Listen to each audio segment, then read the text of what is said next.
जिससे दलित साहित्य बना और अखिल भारतीय हुआ, वह परिघटना दलित पैंथर के नाम से जानी जाती है। पैंथर को लेकर के अभी कई लोगों ने प्रयास किया उसका इतिहास लिखने के लिए। जो भी हाल फिलहाल में किताब आई जे.बी. पवार की एन अथॉरिटेटिव हिस्ट्री, उसको आप पलटिए और देखिए कि किस तरह से ये कहें कि सत्ता काम करती है। जो दलित पैंथर का मैनिफेस्टो है वो मिल करके लिखा गया था। माने कि मिल करके यानी कि जो समविचारी लोग थे, MLK भी थे और जो अम्बेडकराइट थे, दोनों मिल करके। मैनिफेस्टो नाम से ही आपको अंदाज लग जाना चाहिए। ब्लैक पैंथर का भी मैनिफेस्टो आया था और कम्युनिस्ट मैनिफेस्टो आया था। आपको मालूम होना चाहिए कि आपकी लड़ाई का स्वरूप क्या होगा, आपके मोर्चे क्या होंगे, आपका प्रतिपक्ष कौन है, उसकी परतें कैसी हैं, किन किन मोर्चों पर लड़ना है, कितना विस्तृत या कितना पैरोकियल होगा, संकीर्ण होगा, ये मालूम होना चाहिए। यही काम मैनिफेस्टो करता है, दिशा जो है वो स्पष्ट रखता है। तो अथॉरिटेटिव हिस्ट्री में मैनिफेस्टो उड़ा दिया है। मैनिफेस्टो नहीं, उनको लगता है कि वो इंट्रूजन था और घुसपैठ थी। हम डिग्निटी के सवाल पर हमारा लेखन है, ऐसा तथाकथित अस्मितावादी कहते हैं। अस्मिता के सवाल बहुत महत्वपूर्ण हैं, लेकिन अस्मितावाद उसको बिगाड़ने का काम करता है। अस्मिता के सवाल जो असल में जिंदा रहने के सवाल हैं, जो गरिमापूर्ण ढंग से जिंदा रहने का सवाल है, ये जो पूरा दलित साहित्य है वो उसी को एड्रेस करता है।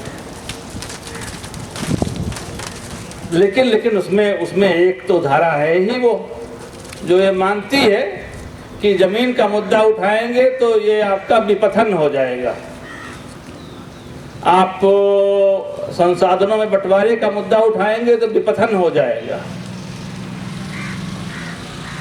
ये एक है कि माने डिग्निटी फिर आएगी कहाँ से, आसमान से टपकेगी।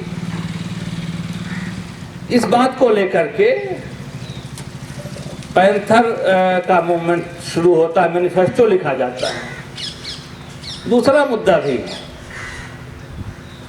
वह सिर्फ जो न्याय की लड़ाई है, जो गरिमा की लड़ाई है, वह एक प्रांत की, दो प्रांत की, 10 प्रांत की या एक देश की लड़ाई है या दुनिया की लड़ाई में शरीक होना है।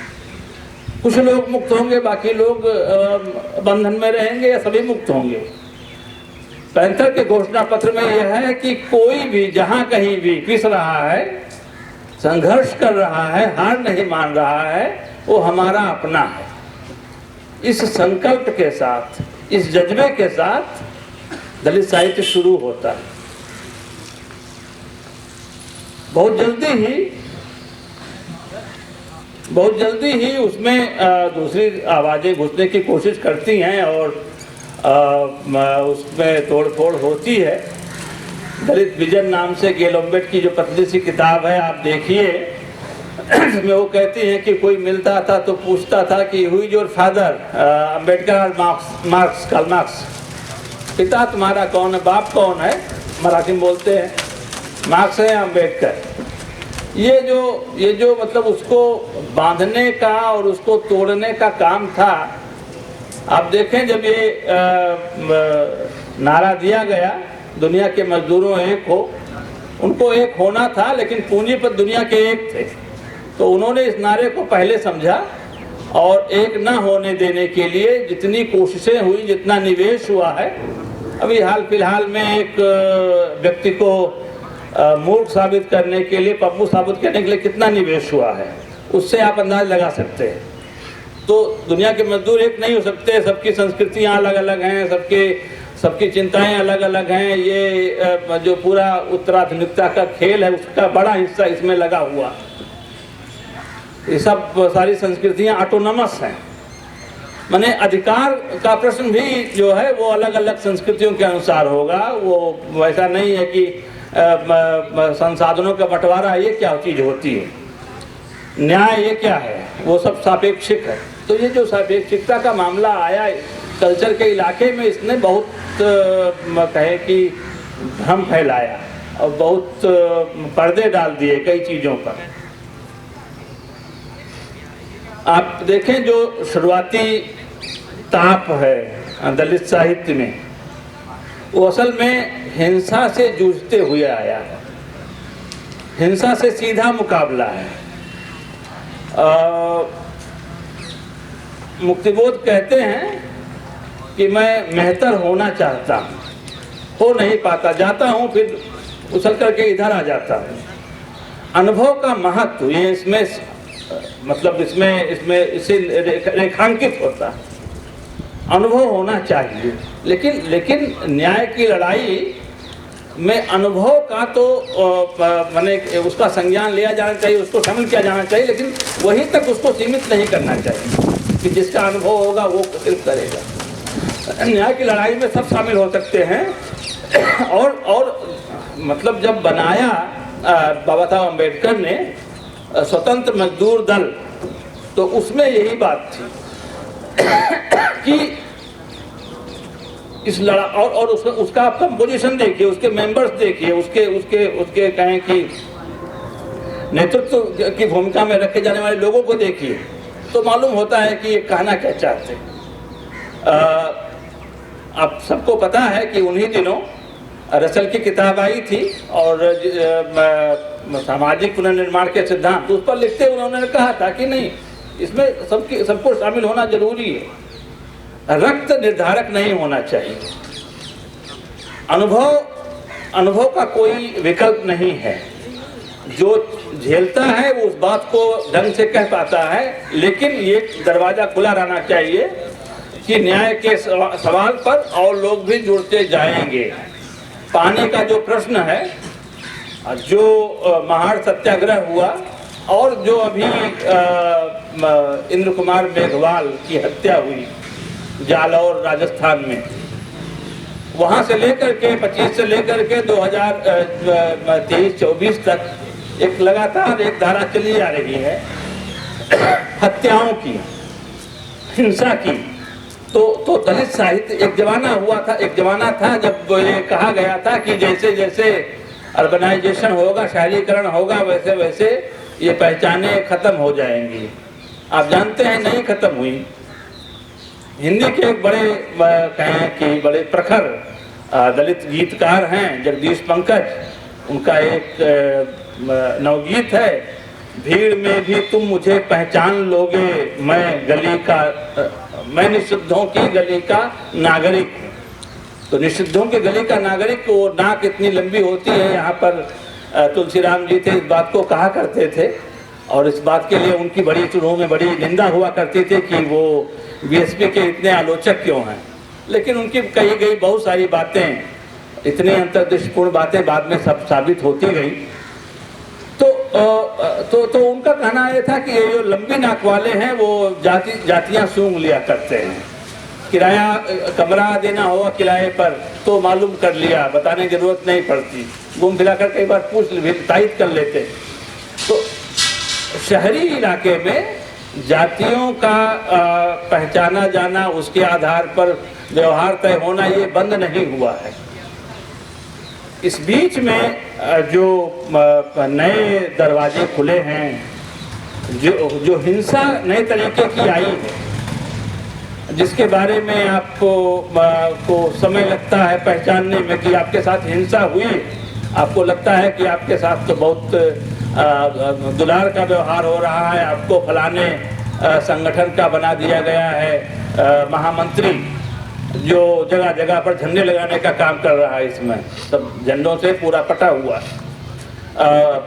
दिल्ली नहीं पूरा देश, और उसमें महामंत्री बना दिए गए हैं फलाने, और उसमें आप बात कीजिए तो कहेंगे हमारे संगठन के लोग हैं ना, हमारी जाति के लोग हैं। ये जो रक्त का को लेकर के गर्व करने का मामला था, दलित साहित्य के लिए इस समय बड़ी चुनौती है। एक बड़ी चुनौती यह है कि आप शास्त्र में जो लिखा हुआ है और जो बहुत ही घृणित है, बहुत ही घिनौना है, भेदभाव की जो बातें लिखी हुई हैं, उस तक आप अपनी लड़ाई सीमित रखिए, उस पर आप हमला कीजिए, उन किताबों को जलाइए, उस पर कोई माने कि कोई आप पर तुरंत कोई संकट नहीं आएगा। लेकिन जो अनाप शनाप तरीके से राष्ट्रीय संसाधन सारे दिए जा रहे हैं, नष्ट किए जा रहे हैं, राष्ट्रीय हैं तभी उस तक पहुंच हो पाती थी दलित समाज की या वंचित समाज की, तो उनको नष्ट करने में ये कहा गया कि नहीं, जब निजीकरण होगा तो उसमें हमारा भी हिस्सा होगा। कौन सा हिस्सा है, कितना हिस्सा है? कहा कि नहीं, उनको दरबानी पर रख लेंगे, तो ये इतना हिस्सा होता है निजीकरण के बाद में, दरबानी हो सकती है। जो गरिमापूर्ण जीवन संभव हो रहा था, 17 बैंक थे, कहाँ सब चले गए? कितने बचे हैं? वो कितने दिन के लिए बचे हुए हैं? जो पूरा आपका कहें कि बंदरगाहों का मामला था, एयरपोर्ट का मामला था, जितना भी रेलवे का मामला था, कहाँ है? ये इन जगहों पर थी जहाँ पर मोबिलिटी संभव हो रही थी, जहाँ पर एक परिवार का एक व्यक्ति उस दबाव में आकर के कभी नीचे वाले पद पर ही नियुक्त हो जाता था, तो पूरे परिवार का उसमें मोबिलिटी संभव थी। सारी मोबिलिटी की संभावनाएं खत्म कर दी गई हैं। ये एक कहे कि एक बड़ा प्रश्न इस समय है, साहित्यकारों के लिए बड़ा प्रश्न है। डिग्निटी का सवाल रहेगा, लेकिन डिग्निटी के सवाल में संसाधनों के पुनर्वितरण का सवाल केंद्रीय होना चाहिए। जहाँ से डिग्निटी टूटती है, जो शास्त्रवाद है, उसको तो नष्ट ही किया जाना है, लेकिन उसके नष्ट किए जाने के साथ में यह जो नए आका आए हैं और मतलब और लगातार मजबूत हो रहे हैं, उनको देखना। दलित स्त्रियों ने अपना एक अलग प्रश्न खड़ा किया, जिसने एक बड़ा परिवर्तन कर दिया दलित साहित्य में, कि पैट्रियार्की के सवाल पर विवाह और प्रेम और नैतिकता के सवाल पर आप खामोश नहीं रह सकते, आपको अपना पक्ष लेना होगा। ये नहीं है कि आप जाति के विरुद्ध हैं और आप पैट्रियार्कल हैं, ये नहीं हो पाएगा। तो उनके 2000 के आसपास जब बड़ी संख्या में दलित स्त्रियों का आगमन हुआ, तो उसने एक नया मुद्दा जोड़ा और एक बड़ा कॉम्प्रिहेंसिव सा कर दिया, जटिल भी कर दिया, बहुत कहें कि तकलीफ देह हुआ रहा। और जिस तरह की प्रतिक्रियाएं शुरू में आई, वो ऐसे उसको दिखाती हैं कि स्वीकार नहीं किया गया। कहा गया कि ये तो नारीवादियों के संपर्क में दलित महिलाएं आ गई हैं और वो उनको बिगाड़ रही हैं। ये जेंडर का इशू, पैट्रियार्की का इशू हमारा नहीं है। किसी ने कहा, किसी आइडियोलॉग ने, कि जो दलित पैट्रियार्की है वो बहुत डेमोक्रेटिक होती है। तो ये जो डेमोक्रेटिक पैट्रियार्की है, ये इसकी असलियत तो वो जानेंगी जो उसकी मार झेल रही हैं। तो इसलिए ये आंदोलन बढ़ता गया और उसके मतलब उस दलित साहित्य के पोटेंशियल को साबित करने वाली चीज थी। यहाँ पर आकर के अब देखें कि जो चीजें कंसील्ड हैं, जो चीजें छिपी हुई हैं, जिनका गोपन हो चुका है, उनको किस तरह से किया गया। प्रगतिवाद ने अपने ढंग से न्याय का मुद्दा उठाया था और जाति को लेकर के जो अन्याय है वो उसके यहाँ केंद्रीय था। 1918 से लेकर के 1940 तक का आप उठा लीजिए, जो लिखा गया है साहित्य 45 तक का। 44 में न्याय का संघर्ष यशपाल की किताब आई थी, बहुत महत्वपूर्ण किताब है, वो देखनी चाहिए। विप्लव के जो निबंध थे उसमें छपे हैं, मतलब धारावाहिक रूप से छपे थे, बाद में किताब बना दी गई। तो न्याय का प्रश्न इतना महत्वपूर्ण होता है और न्याय का प्रश्न सिर्फ डिग्निटी का मामला नहीं है, संसाधनों के पुनर्वितरण का मामला है। सबका समान अधिकार होना चाहिए और अंततः ये जो राज्य है जिसने वर्गीय हितों को इतना फोर्टिफाई कर दिया है कि आप न्याय तंत्र ले लीजिए, आप धर्म तंत्र ले लीजिए, आप जो भी आप तंत्र देख लीजिए, वो सब उस वर्ग विशेष के हितों की रक्षा में सन्नद्ध रहता है। तो वो असल में न्याय मिलना है तो न्याय यूनिवर्सल किस्म का होना है, सबको न्याय मिलना है। ये एक इलाके तक मामला सीमित नहीं रहेगा, एक वर्ग तक मामला सीमित नहीं रहेगा। यहाँ से ये आंदोलन शुरू हुआ है और अभी जहाँ तक पहुँचा है, मैं कह रहा हूँ कि वो उसके कई मोर्चे हैं, कई परतें खुल गई हैं और उस जटिलता को जिनका था और अभी भी ऐसे हैं कि हमारा जो है, हम राजनीति के आधार पर लेखन नहीं करते, ऐसा हमको सुनने को मिलता है। हम अपने लोगों के लिए लिखते हैं, अपने लोग भले ही रामदास अठावले जैसे हों और उनकी पूजा मतलब बुला करके उनका अभिनंदन किया जाता हो, ये भी हुआ, हमने देखा। तो ये जो अपने लोगों का मामला है, मुझे लगता है इससे मुक्त होने की, और ये कोई बाहर से मैं नहीं कह रहा हूँ, ये भीतर ये इस तरह की व्याकुलता है राजनीति के बारे में और प्रोफाउंड समझदारी बनाने की ज़रूरत है, जो कि किया जा रहा है। और नए नए तरीके से नई शब्दावली में, क्योंकि शोषण तंत्र बदला है, उसने अपनी शब्दावली बदल ली है, तरीका बदल लिया है, पहचानना मुश्किल है। तो उसी तरह की बारीकियां, उसी तरह की गहराई जो प्रतिरोध कर रहे हैं, जो उससे मुकाबला कर रहे हैं, उनके लेखन में भी आ रही है। मुझे लगता है कि इस लड़ाई को अभी और गंभीर होना है, अभी और शार्प होना है, अभी और आक्रामक होना है।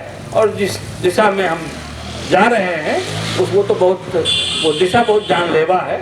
और जहाँ पर खड़ा हुआ है अभी दलित साहित्य, उसके सामने तो बहुत सारे ऐसे प्रश्न हैं जिसका हल मुझे लगता है कि खोजा जाएगा।